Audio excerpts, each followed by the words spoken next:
Hi, this is a foreigner living in the Philippines. We're going to show you today what the reality is of living in the hills, especially right now, because now is the rains have finally come. We went for a long period of time without rain, probably about 5 months. So it's taken a while for the rain to actually soak in and yet not keep soaking in. So now the other side of that is mud.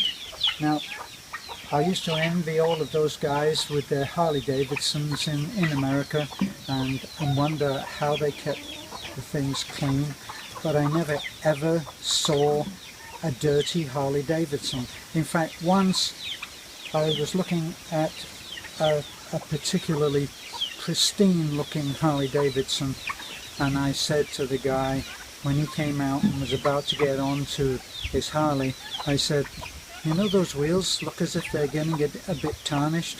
Oh, he nearly had a fit. Where? What? Where?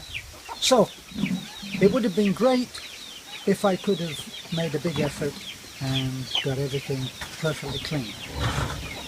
But I didn't. I could have done that, but I didn't. This is the reality of riding a machine where every trip gets covered in mud. So you do your best. I mean, when I go into Taliban, I put it through a machine. Well, I put it through a machine. You put your coin in, and then it has a pressure hose, and then you hose the thing down. When you get back, this is what it looks like. So come in and have a look. This is probably the best that I can do. It's a Racal. It's only 1 year old. It's only 1 year old, and yet everything is peeling off. Now, I'm not going to say that that's down to bad paintwork or anything like that. The fact is, it's been out in the sun, it's been out in the rain, all kinds of weather. We never had a cover for it, and this is what happens. Plus, for some reason, chickens and turkeys just love sitting on my bike. So that also takes its toll. But you can see this is now the third in 1 year. This is the third front tire that I've had on. And you can see that, yes, it looks good right now. But look at what the sun has done to my paintwork. It just makes it trashes it. Plus, you can see, if you focus down into here, you can see that the lacquer just gets burned off. But actually, mechanically, it served us well. I was a novice, a returning novice to bike riding. And when I started bike riding, we brought the bike up on the first day when we picked up the bike. Of course, on the road everything comes back to you. That old saying about it, you never forget it, it's like riding a bike. Well, it's a little bit more complicated with a motorcycle, especially this, because it's a tall, thin, top-heavy motorcycle.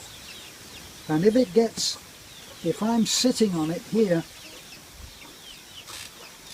and I get to a certain point of balance that it's out of true, I can't hold it and I have to drop the bike.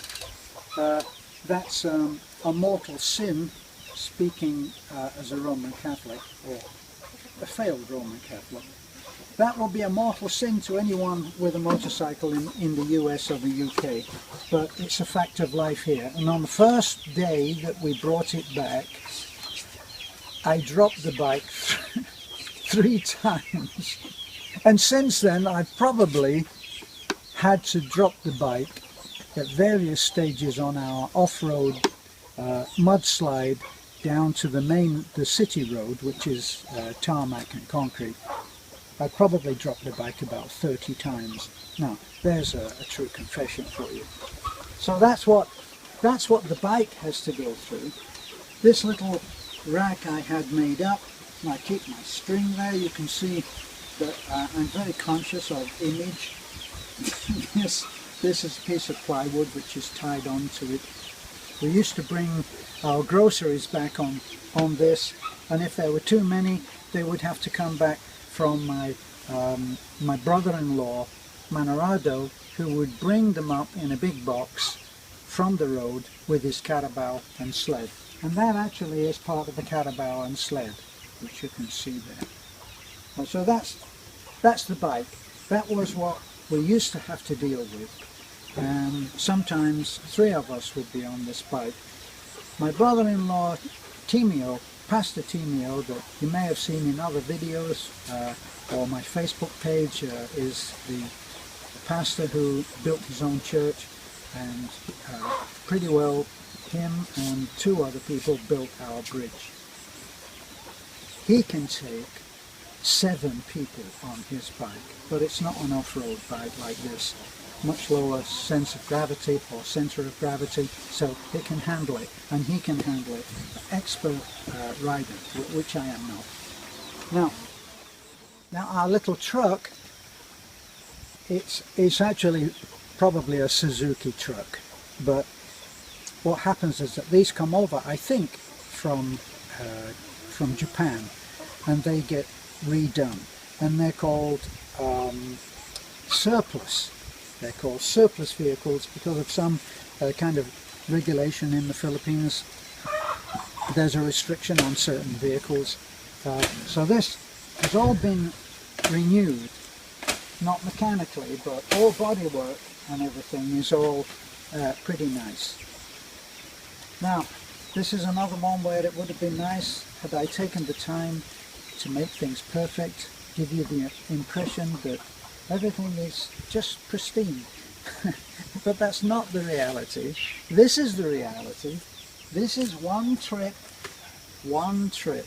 from the road to our house. And this is what it looks like. So, do I clean it? Yes, I do. Someone once said to me about the bike, is it ever clean? And I said, only briefly. So this is the same with this. Now, it apparently, so I'm told by someone who knows much more than I do, they take from right-hand drive and they switch it over to left-hand drive, and this is kind of what it looks like. So lots of things on it don't work. The seat, I had to redo that myself because it actually burned my rear end off. You know, what could be worse than a barbecued rear end? And that's what we were having. So I took this off, and I put this paper, silver paper, insulation. It passes for insulation out here, so put some of that in there. And my butt is not as hot now. This window is all perspex. This was open at one point, and people, I'll show you the seats in a moment, but people got wet because of rain coming in. So I cut some aluminum out, and I'll show you what I did. I think I actually did a video on how this was done. But you can see that there, I cut a piece of aluminum out, tailored it just to that spot, and then I drilled and riveted everything onto it. This is pretty much how you get this from the dealer. These seats are as they are from the dealer, which are very, very good, but of course there's only a limit to what they do in order to be able to sell them as surplus vehicles. And this, you can see, I'll have to replace that soon, but I did that one, and I won't complain too much. These are the little stools I make because I usually load about 15 kids into this. I can hear people in America say, what about safety belts? Well, what about them? This is the Philippines, and such trivial things are really not placed in great importance. So we had this. This is the rear bumper, and I just took this down to, they gave me the bumper spare. We went back and they gave me the bumper, put it in the back. Then I brought it back, and we had to have it welded, find a way to have it welded. they took the gas tank off because they weren't very happy with the idea of welding by the gas tank. And down under here, if you can see down under here,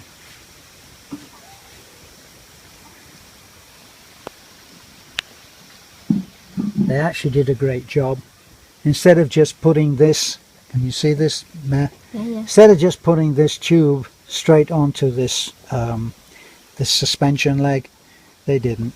They made up a bracket, they supported it here, which is what I asked them to do, and then they welded the whole bracket onto the plate. They made a plate and made it into an angled bracket, much stronger. So now we will actually use it by putting a tow bar ball into here.